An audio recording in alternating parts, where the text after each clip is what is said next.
Live from WTVO Rockford and your home team. Eyewitness News at 5 starts now. Rockford first responders are called to a serious crash on 11th Street. It sends one man to the hospital and knocks out power to the area. Plus, the U.S. Supreme Court rules on whether Illinois' assault weapons ban should be put on hold. Advocates on both sides of the issue react to the decision. And Rockford City Market prepares to kick off another season. The new vendors and entertainment visitors can expect to find this summer. Good evening, I'm Mimi Murphy. And I'm Eric Wilson. A Freeport teenager is arrested accused of shooting two men last year. Back in December, Freeport officers responded to West Avon Street for shots fired. Police found an 18-year-old and 20-year-old who'd both been hit. They were taken to the hospital. Yesterday, police took a 16-year-old into custody. They say he's connected to the shooting. He's charged with armed robbery and aggravated battery with a firearm. A man is seriously hurt after a car crash this morning. Around 11:15, first responders were called to 11th Street near Harrison Avenue for a multiple vehicle accident. Two cars had heavy front-end damage. One hit a utility pole. That pole came down onto a nearby business and damaged the building. According to ComEd, that knocked out electricity in the area. The man was taken to the hospital with serious injuries. No word on if anyone else was hurt. Machesney Park mourns after the loss of a village leader. Village clerk Robbin Snodgrass died yesterday. We're told she passed away after a brief illness. Snodgrass served the village for nearly 2 decades. Prior to becoming village clerk, she served 2 terms as a village trustee for District 1. Before her time as an elected official, she worked for Rock Valley College and Rockford Rescue Mission. Snodgrass leaves behind her husband, 2 children, and 2 grandchildren. Memorial service information has not been released. Illinois' assault weapons ban survives a legal challenge at the U.S. Supreme Court. Justices denied an emergency request from opponents of the law. Plaintiffs wanted the court to put the law on hold while a challenge continues. Justices didn't comment on their decision. None of them publicly dissented. The law took effect in January. It prohibits the sale of several assault-style guns and the sale of magazines that hold more than 15 rounds of ammunition for handguns and more than 10 rounds for a long gun. People who legally owned these items before the law can keep them, but those guns have to be registered with law enforcement. And every day that goes by that the sale of assault weapons continues to be banned, more guns that are not going into our streets. They're not being used in mass shootings at a parade or a grocery store. So we thought that this was good news today. The National Association for Gun Rights released a statement following the ruling. President of the association, Dudley Brown, said, quote, "We look forward to taking our case to the Supreme Court where we will prevail." Rockford City Market is back for its 14th season. Our Nicole Delgado talked with a new vendor, excited to meet some new customers. Nicole? Yeah, Eric and Mimi, it's a great opportunity for local small businesses to be seen by hundreds of new customers each week. We do other markets in different areas, and everyone kept telling us, you need to go be in Rockford City Market. Cheesecake Co. is one of 20 new additions to Rockford City Market. Owner Caitlin Glavick is excited to expand beyond her Rochelle roots. We haven't been out in the Rockford area too much, so we're excited to get our name out there and be a part of the Rockford City Market. It looks like there's a ton of awesome vendors out there, and it looks like a really cool venue, so we're super excited to be there. There are over 70 businesses scheduled to show up each Friday. Director of Market Engagement, Becca Bartle, says this is a great way to check out a new one or to continue to support a favorite vendor. Just creating this beautiful weekly tradition for the community, kind of giving the community something to come together and celebrate. And then being able to have vendors here who are all hand making, growing, baking, creating their product from scratch. To have the community then support them and engage them helps them kind of fulfill their passion of their dream entrepreneurship role. And the layout is changing with State Street open once again for traffic. We're actually moving everything that was on State Street last year to underneath the Jefferson Street Bridge. So that's kind of going to be a cool different food truck hub area that we've created with some different beverage stations, a bunch of different food trucks, some seating. Caitlin is eager to show the Rockford community her cheesecake. Definitely these little markets, they really get your name out there. They really get a ton of business for us. And I really don't think we could have done it without the markets because they bring in so much business and they spread our name like wildfire out there. So I think Rockford City Market is going to open up a whole new window of opportunities for us. Rockford City Market is every Friday starting this week through September in downtown Rockford. Eric? A lot of people looking forward to that. Thanks, Nicole. Rockford High School students square off in an annual competition. The cardboard canoe races took place on Levings Lake. RPS Production Academy's engineering pathway students designed, engineered, and built a canoe out of cardboard and duct tape. Today they got to show off their final product to the community. They were judged on presentation and design of their boats. There also was a battle to see whose boat could stay above water the longest. One judge hopes no matter who wins, everyone had fun with the project. I hope to see that they have fun mostly, because this is just fun to be out here with other schools and putting in, this is like multiple week long project, putting all their hard work to see to the test here. I'm really excited to see that, and I really hope that they just had fun, that they learned something from this, because next year you have more projects to work on that are similar to this. Nearly 200 kids from 5 different Rockford high schools took part in that competition.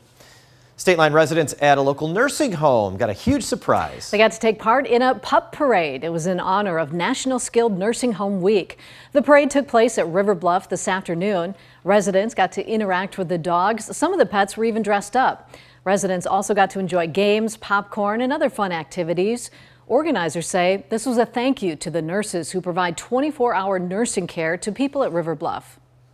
We have a skilled nursing home week, and we just thank our staff for everything they have done, especially for the residents in the facility.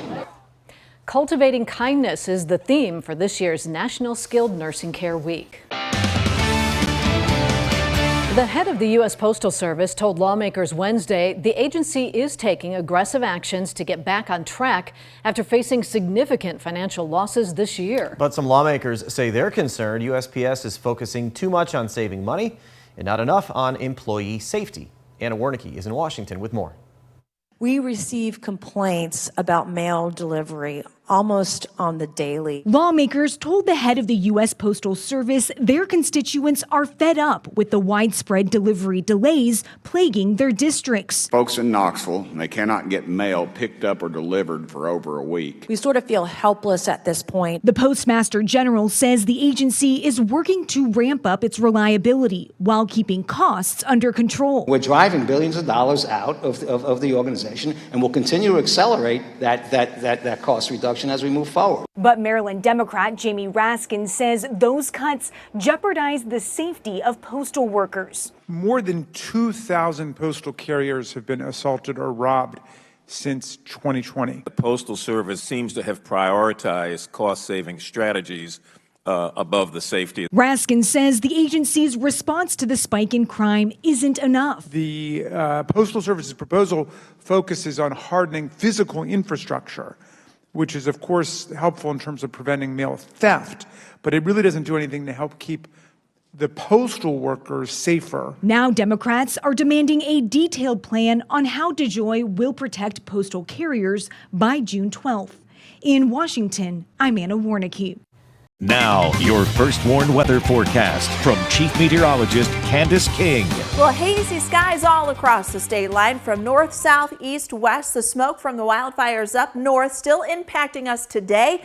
Will continue here for tonight, tomorrow, and could even last into Friday for some. You can actually see the haze being picked up here on our visible satellite, so visible using the sun's light to kind of see what's going down here on the surface of the earth. So you've got the cloud cover, but also kind of this milky white color from Iowa, Minnesota, Wisconsin, Illinois, Indiana, Michigan. That is actually the smoke caught in the upper levels of the atmosphere, so in the upper level jet stream. We've got high pressure, though, in control, so it's keeping us pretty quiet. In fact, you can really kind of see when you look at our satellite radar where that high pressure system is centered with the lack of cloud cover and the lack of rain out there to the south and then well off to the east. Our skies, they will stay dry through tonight and for most of the day tomorrow. Now that cold front coming in did knock our temperatures down a little, so cooler than what they were yesterday, but still comfortable. We're at 65 right now in Rockford, Rochelle, same thing in Freeport, 64 in Monroe. We did manage to make it into the 70s a little further to the west and southwest. Winds have been a bit breezy from time to time, but nothing to unmanageable from the east and southeast at about 5 to 15 miles per hour. The wind will stay light as we go through the night tonight. Our weather watcher Terry here in Genoa, 64, relative humidity at 46, and that easterly wind coming in at about 10 miles per hour. Low 40s, that's where we'll end for the overnight tonight. Pretty comfortable, but does get a little cool, kind of like it did last night, just minus a little bit of that wind. You probably felt the drop in temperatures once that cold front came in yesterday evening. We'll start off with sunshine. We'll see a few clouds build in for the afternoon. Winds will shift back around to the southwest. Mid and upper 70s. Futurecast pushes us to that 80-degree mark. It's possible, but I think we stop it at about 76, 77 degrees tomorrow. Either way, we're warming up from where we were today, a good 10 or so degrees from that. And we are dry for most of our Thursday. There's a cold front that comes in from the northwest, so we stay dry through about 9, 10 o'clock tomorrow evening. After that cold front begins to work closer to us, we'll start to see a few showers. Isolated thunderstorm come in once we get closer to about noon. As we head through Friday morning, this is just before sunrise, there will be some rain and a few thunderstorms during that time. As we get further into the morning, that will begin to clear out. We should see some sunshine as we get towards the early afternoon on Friday, and then dry things out by Friday evening, Friday night. So we've got our first city market taking place. I think the weather should hold off and be fairly decent for that. Any thunderstorm activity, or at least severe storm activity for tomorrow, going to be focused to the northwest of us from Wisconsin down through northeast Iowa. Just closer tied to some stronger winds in the jet stream, better instability and better lift out there. By the time those showers and thunderstorms move through, not expecting anything severe for us, but could be a couple heavier downpours once we get into about the 2, 3 o'clock time frame early Friday. So 43 degrees, that's where we'll head for the night tonight. You've got that hazy sunshine out there this evening, mostly clear skies, but still continue with that haze going into tomorrow. 76 for tomorrow afternoon, should still be fairly comfortable. Wind will come in from the south and southwest at about 5 to 15 miles per hour. We're down to 69 degrees on Friday. Weekend looks pretty decent as that front comes in. High pressure then dominates as we head into the weekend, and that looks to continue into next week. In fact, ridge of high pressure building in will warm our temperatures as we go throughout that time, and here's the 80s returning by the time we get into Tuesday, Wednesday, and we could even see that extend beyond that 7-day forecast, as it looks like those numbers will stay at a higher probability for above average temperatures, and that could take us through, guys, the end of the month. Now sports with sports director Scott Leber. The White Sox grabbed some momentum last night. We'll see if they can keep it going tonight. They will host the Guardians again. Mike Clevenger is scheduled to pitch against his former Cleveland teammates. The Sox got Lance Lynn going last night in an 8-3 win. Lynn pitched 7 innings. He allowed only 1 earned run and struck out 7 batters. It was by far his best outing so far. The Sox need more of that. And Luis Robert continues to rake. He had another home run over his last 10 games. Roberts has a .412 batting average with 5 home runs and 4 doubles. Cubs try to stop their 4-game losing streak tonight in Houston. They have dropped the first 2 games of the series. Justin Steele got rocked last night. Tonight, Drew Smyly will try to do better. Smyly is 4-1 this season. Cubs have dropped 7 of their last 10 games overall. Pitching has been their issue. Their team ERA over those 10 games is almost 6. Cubs of the future were in Beloit today. The South Bend Cubs took on the Sky Carpet, another early education day game with middle school kids in attendance. Bottom of the first, Sky Carp shortstop Khalil Watson knocks a single to right, and that drove in a run. Still in the first, Brady Allen up. It's a line drive single to bring in another run, so the good guys led 2-0. But it was all South Bend after that. In the 4th inning, South Bend catcher Casey Opitz turns on a pitch and sends that in the direction of City Hall. The Cubs scored 5 runs in the 4th. And they would strike for 5 more runs in the 6th. This is an RBI single by Liam Spence. On a bright note for the Sky Carp, the Midwest League's leading hitter, Davis Bradshaw, had 2 more hits and a walk. The bunt single there for him. His batting average now .416, but the Sky Carp lost 10-2. That's sports. We'll be right back. Tonight on News Nation, Harry and Meghan's cab driver shares his story live. The details about the car chase with the paparazzi in New York City. That's tonight on Balance.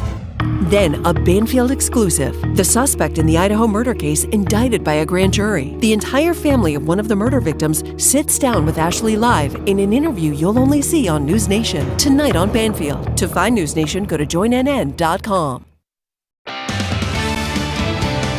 Definitely a little bit of cooler out there today. Those kids that were in the boats at Lovings Lake that we showed earlier, of all the days in the week, I'm sure they got a little chilly today. Yeah. 80 would have been a little bit better, but you know, even what were we, upper 60s today? Was that where we made it to? Mid-60s, about 65, 66 is where we ended up at today. So yeah, a little cooler than the 80s. Sunshine helped, but yeah, certainly not the 80s. Right, but we'll see the 80s return next week. So I mean, things are going to be warming up, so a little more summer-like as we get towards the end of the month. But it is still pretty comfortable out there. And as far as any thunderstorm activities, you know, for severe weather, I mean, we're actually going to stay pretty quiet. I mean, not a lot to really kind of talk about, at least with that. We do still have a few thunderstorms, but severe weather-wise, things look to stay a little more quiet out there. First Warn Interactive Radar brought to us by Rockford Auto Glass and More. Big ridge of high pressure kind of dominating our skies. We've got the haze out there this evening, and that will continue the next couple of days. 43 for tonight, so a little cool out there. It'll be a little cool when you wake up tomorrow, but with the sunshine, we should warm fairly quickly. 76 for the afternoon. There are some showers and a few thunderstorms late Thursday into Friday, but it does look like we dry out for the weekend. Thanks, Candace. And thank you for spending some of your time with us. Stay safe.